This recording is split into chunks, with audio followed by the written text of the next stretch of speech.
নমস্কার বন্ধুরা, আশা করি সবাই খুব ভালো আছো। শুভমিতা ব্লগে সবাইকে স্বাগত জানাই।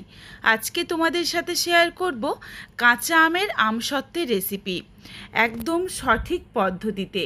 এই পদ্ধতিতে তোমরা যদি একবার রেসিপিটা বানাও তাহলে কিন্তু কোনো রকমভাবে ভুল হওয়ার সম্ভাবনাই থাকবে না। অনেকে আমসত্ত্ব বানায়, যেই আমসত্ত্বগুলো সঠিকভাবে বসে না, তখন কিন্তু খেতে একদমই ভালো লাগে না। আজকে আমি তোমাদের সাথে যেইভাবে আমসত্ত্বের রেসিপিটা শেয়ার করব, একদম যেমন সঠিক পদ্ধতিতে বানাবো তেমনই রোদে দেওয়ার ঝামেলা ছাড়াই ঘরের মধ্যে রেখেও কিন্তু এই আমসত্ত্বগুলো রেডি করে নিতে পারো। তবে বন্ধুরা, রেসিপিটা কেউ স্কিপ করো না, কারণ একটুখানিও যদি রেসিপিটা স্কিপ করে যাও তখন কিন্তু বেশ কিছু টিপস তোমরা মিস করে যেতে পারো। তখন হয়তো রেসিপিটা ঠিকঠাকভাবে রেডি হবে না। বাড়িতে অবশ্যই একবার হলেও এই পদ্ধতিতে আমসত্ত্বটা বানিও, এইটা আমার অনুরোধ রইল তোমাদের কাছে। রেসিপিটা কেউ স্কিপ করো না, স্কিপ করলে কিন্তু অনেক কিছু মিস করে যাবে। তাহলে চলো রেসিপিটা দেখে নেওয়া যাক। এখানে আমি প্রথমেই আমের খোসাগুলো পরিষ্কার করে ছাড়িয়ে নিয়েছি। ছাড়িয়ে নেওয়ার পর জল দিয়ে বেশ ভালোভাবে ধুয়ে নিয়েছি, নইলে আমের আঠাগুলো থেকে যাবে। এই জন্য কিন্তু গোটা অবস্থাতেও আমগুলো ভালোভাবে ধুয়ে নিতে হবে। তারপর আমের খোসাটা ছাড়িয়ে নিয়েও আমটা আবার খুব ভালোভাবে ধুয়ে নিতে হবে। আমগুলো কেটে নিচ্ছি আর আটিগুলো কিন্তু বাদ দিয়ে দেব। এই কাজটা কিন্তু আমার মনে হয়েছে ছুরির থেকে বটিতে অনেকটা সুবিধে হয়েছে। এই জন্য আমি এক দুটো তোমাদের সাথে ছুরিতে কেটে শেয়ার করছি, বাকিগুলো কিন্তু আমি বটিতে করে কেটে ফেরত আসছি। আমের শাঁসগুলো চারিদিক দিয়ে খুব ভালোভাবে ছুলে নিচ্ছি। এরপর এই আটিগুলো ফেলে দিচ্ছি। আমসত্ত্বের জন্য যে একই রকমভাবে আম কাটতে হবে তার কিন্তু কোনো মানে নেই। যেমন হোক করে একটু ছোট্ট ছোট্ট করে টুকরো করে কেটে নিলেই হলো। বেশ দেখো, পুরো আমগুলোই আমি আটিগুলো বার করে নিয়েছি। এরপর যেগুলো বড় বড় টুকরো রয়েছে এগুলোকে একটু ছোট্ট ছোট্ট করে টুকরো করে নিচ্ছি, যাতে সহজেই আমগুলো সেদ্ধ হয়ে যায়। 8 থেকে 10 মিনিটের মধ্যেই কিন্তু আমগুলো খুব ভালোভাবে সেদ্ধ হয়ে যাবে। বড় টুকরোগুলো ছোট্ট ছোট্ট করে কুচি করে নিলাম। পুরো আমটাই একই রকমভাবে কেটে নিয়েছি, আর আমি গোটা অবস্থাতে ধুয়েছিলাম বলে আমগুলো আর ধুলাম না। তোমরা চাইলে কিন্তু আবারও আমগুলো ধুয়ে নিতে পারো। এরপর কড়াই গরম করে দিয়ে দিলাম কুচি করে রাখা আম, আর দিয়ে দিচ্ছি প্রায় হাফ কাপ থেকে 1 কাপ পরিমাণে জল। এখানে আমি জলের পরিমাণটা খুবই অল্প দিলাম, তার কারণ এখানে আমি বেশ কিছুটা পরিমাণে আমের রসের ব্যবহার করব। এখানে আমি প্রায় 2 কাপ পরিমাণে আমের রস নিয়ে নিচ্ছি।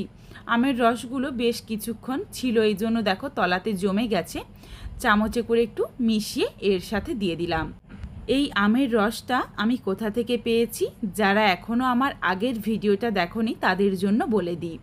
একদিন আগে আমের নাড়ুর রেসিপি শেয়ার করেছিলাম, তার মধ্যে থেকে আমের রসটা বের করে রেখেছিলাম, তো ওই রসটা ফেলে না দিয়ে আমি এখানে ব্যবহার করলাম। তোমরা যারা এখনও আমার ওই আগের রেসিপিটা দেখোনি, তোমরা চাইলে কিন্তু আমার চ্যানেলে গিয়ে দেখে আসতে পারো। ওই চ্যানেলেই আমি তোমাদের বলে দিয়েছিলাম যে আমি এই রসটা কিন্তু ফেলবো না, আরও একটা রেসিপিতে ব্যবহার করব। এই জন্য রসটা নষ্ট আর না করে এই আমসত্ত্বের মধ্যে দিয়ে দিলাম। এখানে তোমাদের যাদের কাছে আমের রস না থাকবে তারা কিন্তু জল দিয়ে নিও। জলটা অল্প পরিমাণে দিও, খুব বেশি কিন্তু জল দেওয়া যাবে না, তাহলে জলের পরিমাণ যদি অনেক বেশি হয়ে যায় তখন কিন্তু আমসত্ত্বটা রেডি করতে বেশ অনেকটা সময় লেগে যাবে। ঠিক দেখো, এমনভাবে জলটা দিয়েছি, বেশ মাখো মাখোভাবে রেডি হয়েছে, আর আমগুলো কিন্তু সুন্দরভাবে সুসেদ্ধ হয়ে গেছে। এরপর ঢাকনা দিয়ে ঢেকে রেখে দিচ্ছি। এখন কিন্তু গ্যাসের ফ্লেমটা অফ করে দিয়েছি।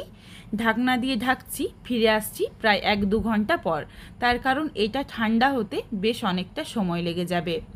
বেশ দেখো, সুন্দরভাবে আমগুলো সেদ্ধ হয়ে গেছে আর সুন্দরভাবে কিন্তু ঠান্ডাও হয়ে গেছে। এরপর এখানে আমি যেগুলোতে আমরা আটা বা ময়দা চালি সেইগুলো একটা নিয়ে নিয়েছি। এরপর আমের পাল্পটা দিয়ে খুব ভালোভাবে পাল্পটা বের করে নেব। এখানে তোমরা চাইলে যদি বড় ছাঁকনি থাকে বড় ছাঁকনির ব্যবহার করতে পারো, আর নইলে মশারির টুকরো যদি থাকে তাতে করেও কিন্তু হাতে করে খুব সহজেই চেপে নিতে পারো। মশারির টুকরো যদি হয় তাহলে কিন্তু খুব বেশি সময় লাগবে না, একদম চটজলদি হয়ে যাবে। হাতে করে চটকে চটকে খুব ভালোভাবে দেখো পাল্পটা বের করে নিচ্ছি। আর এক ফোঁটাও কিন্তু জলের ব্যবহার করা যাবে না। আর এই পাল্পটা বের করার পরে ঠিক কতটা ঘন হয়েছে এটা একটু তোমাদের দেখিয়ে দিই। বেশ দেখো একদম ঘন হয়ে পাল্পটা বেরিয়েছে, আর যেটুকু ছিপড়ে বেরিয়েছে ছিপড়েগুলো ফেলে দিচ্ছি। এরপর গ্যাস ওভেনে কড়াই বসিয়ে গ্যাসের ফ্লেম লোতে রেখেছি, আর দিয়ে দিচ্ছি কিছুটা পরিমাণে চিনি। এখানে তোমরা যেমন মিষ্টি খাবে সেই বুঝে চিনিটা বাড়িয়ে বা কমিয়ে নিও। এখানে আমি আর চিনির পরিমাণটা বললাম না, তার কারণ এক একটা আম এক এক রকম মিষ্টি বা টক হয়, ওটা কিন্তু নিজেদের স্বাদ অনুযায়ী দিয়ে দিতে হবে। গ্যাসের ফ্লেম একদম লোতে রেখে বেশ কিছুক্ষণ রেখে দিয়েছিলাম। দেখো অল্প অল্প করে কিন্তু চিনিটা গলতে শুরু করেছে। চিনিটা যখন গলবে তখন গ্যাসের ফ্লেম লোতেই থাকবে, নইলে কিন্তু চিনিটা পুড়ে যাবে, তখন রেসিপিটা খেতে ভালো লাগবে না। আর গ্যাসের ফ্লেম লোতে রেখে অনবরত নাড়াচাড়া করে যাব যতক্ষণ না অবধি চিনিটা একদম গলে মিশে যাচ্ছে। বেশ দেখো এখনই কিন্তু অনেকটা গলে গেছে, এখনও খুবই অল্প অল্প দানা রয়েছে, পুরো দানাটাই খুব ভালোভাবে গলিয়ে নিচ্ছি। চিনিটা এইভাবে ক্যারামেল যদি করে নেওয়া হয় তাহলে কিন্তু খুবই সুন্দর একটা আমসত্ত্বের কালার আসে, আর রেসিপিটা কিন্তু যেমন দেখতে ভালো হয় তেমন কিন্তু খেতেও ভীষণ ভালো লাগে। চিনিটা দেখো সুন্দরভাবে ক্যারামেলাইজড হয়ে গেছে, আর খুব বেশি কিন্তু রং ধরাবো না, তাহলে আবার একটা তেতো ভাব চলে আসবে, তখনও কিন্তু রেসিপিটা খেতে ভালো লাগবে না। গ্যাসের ফ্লেম একদম লোতে রেখে দিয়ে দিলাম আমের মিশ্রণটা। আমের মিশ্রণটা দিয়ে দেওয়ার পরই গ্যাসের ফ্লেমটা অফ করে দিয়েছি। গ্যাসের ফ্লেম অফ করে দিয়ে নাড়াচাড়া করে খুব ভালোভাবে মিশিয়ে নিচ্ছি। এখন যদি গ্যাসের ফ্লেমটা অন করে রাখতাম তাহলে কিন্তু চিনিটা মেশাতে বেশ সমস্যা হতো, কিন্তু দেখো গ্যাসটা বন্ধ করে দেওয়ার জন্য খুব সহজেই আমের মিশ্রণটা মিশে গেল চিনির ক্যারামেলের সাথে। ভীষণ সুন্দর দেখো এখনই একটা কালার এসেছে। এরপর গ্যাসের ফ্লেম লোতে রেখে আবারও গ্যাসটা অন করে দিচ্ছি। খুবই অল্প পরিমাণে জল দিয়ে আমি আমটা সেদ্ধ করেছিলাম, এই জন্য দেখো প্রায় 2-4 মিনিটের মধ্যেই সুন্দরভাবে আমসত্ত্বের মতো একটা ঘনত্ব চলে এসেছে। এরপর এখানে দিয়ে দিচ্ছি 1/2 চামচ পরিমাণে বিট লবণ, অল্প একটু খাবার লবণ, আর সামান্য একটু দিয়ে দিলাম কাশ্মীরি রেড চিলি পাউডার কালারের জন্য। এটা কিন্তু সম্পূর্ণ অপশনাল, তোমরা চাইলে দিতে পারো আবার না চাইলে নাও দিতে পারো, তবে বিট লবণটা অতি অবশ্যই দিও, তাহলে কিন্তু খেতে ভীষণ ভালো হয়। এরপর এখানে আমি যাতে একটু টক মিষ্টি ঝাল হয় এই জন্য কিন্তু সামান্য একটু চিলি ফ্লেক্স অ্যাড করেছি। 1/2 চামচের থেকে একটু বেশি পরিমাণে চিলি ফ্লেক্স দিয়ে দিয়েছি। এখানে তোমরা যেমন ঝাল খাবে সেই বুঝে চিলি ফ্লেক্স দিয়ে দিও, আর যদি না ঝালটা পছন্দ করো তাহলে দেওয়ার দরকার নেই। নাড়াচাড়া করে খুব ভালোভাবে মিশিয়ে নিচ্ছি। এই সময় কিন্তু খুন্তি কোনোভাবেই বন্ধ করে রাখা যাবে না, তাহলেই তলাতে ধরে যাবে, অনবরত নাড়াচাড়া করে যেতে হবে। এখানে আমি একটু টেস্ট করে দেখলাম, মনে হলো একটু চিনি লাগবে, এই জন্য কিন্তু আবারও অল্প একটু চিনি অ্যাড করে দিয়েছি। তোমরা কিন্তু পরে টেস্ট করে দেখে নিজেদের পছন্দ মতো চিনির পরিমাণটা আবারও একটু দিয়ে নিতে পারো, কোনো অসুবিধে নেই। আমের মিশ্রণটা কিন্তু একদম রেডি হয়ে গেছে। এরপর তোমাদের আমি দেখিয়ে দিই। খুন্তিতে দেখো একটু আমের মিশ্রণটা দিয়ে আঙুলে করে টান দিলাম, টানটা কিন্তু মুছে যাচ্ছে না, সুন্দরভাবে টানটা হয়ে রয়েছে, আর খুন্তিটা কিন্তু হেলিয়ে দিলেও টানটা মুছছে না। এরপর দেখো আবারও আমি আরও একভাবে বুঝিয়ে দিচ্ছি তোমাদের। খুন্তিতে নিয়েছি, নিয়ে বারবার ঝেড়ে ফেলার চেষ্টা করছি, তা সত্ত্বেও দেখো খুন্তির মধ্যে কিন্তু সুন্দর একটা আস্তরণ তৈরি হয়ে যাচ্ছে। একদম কিন্তু রেডি হয়ে গেছে পাকটা, এরপরেই বুঝতে হবে। নাবিয়ে নিয়েছি, নাবিয়ে নেওয়ার পর এইদিকে আমি 4টে স্টিলের থালা নিয়ে নিয়েছি। থালার মধ্যে অল্প পরিমাণ করে সর্ষের তেল থালাটার চারিদিকে খুব ভালোভাবে মাখিয়ে নিতে হবে। প্রত্যেক কটা থালা সমানভাবে মাখিয়ে নেব, তার আগে আমি একটা থালাতে তোমাদের একটু দিয়ে দেখিয়ে দিই। একটা থালার মধ্যে কিছুটা পরিমাণে আমের মিশ্রণ দিয়ে দিলাম। এরপর তোমরা বড় কোনো হাতা বা চামচ যে কোনো কিছুতে করে একটু চেপে চেপে থালাটার চারিদিকে হালকা করে বিছিয়ে নিও। ঠিক দেখো আমি যেভাবে বিছিয়ে নিচ্ছি, এইভাবে যদি বিছিয়ে নেওয়া হয় তাহলে কিন্তু সুন্দরভাবে সেট হয়ে যাবে। অনেক সময় দেখবে আমসত্ত্ব বানাতে গেলে আমসত্ত্ব যখন শুকনো হয়ে যাওয়ার পর তুলবে তখন দেখবে বেশ অনেকগুলো ছিদ্র হয়ে যায়, কিন্তু এইভাবে যদি করে নাও তারপর দেখো একটু জোরে জোরে মেঝেতে আছাড় মেরে দিচ্ছি, তাহলে কিন্তু একদম সুন্দরভাবে সেট হয়ে বসে যাবে। আর আমসত্ত্বগুলো যখন কাটবে তখন কিন্তু কোনো রকমভাবে ছিদ্র থাকবে না, আর খুবই সুন্দরভাবে একদম দোকানের মতো আমসত্ত্বগুলো রেডি হবে।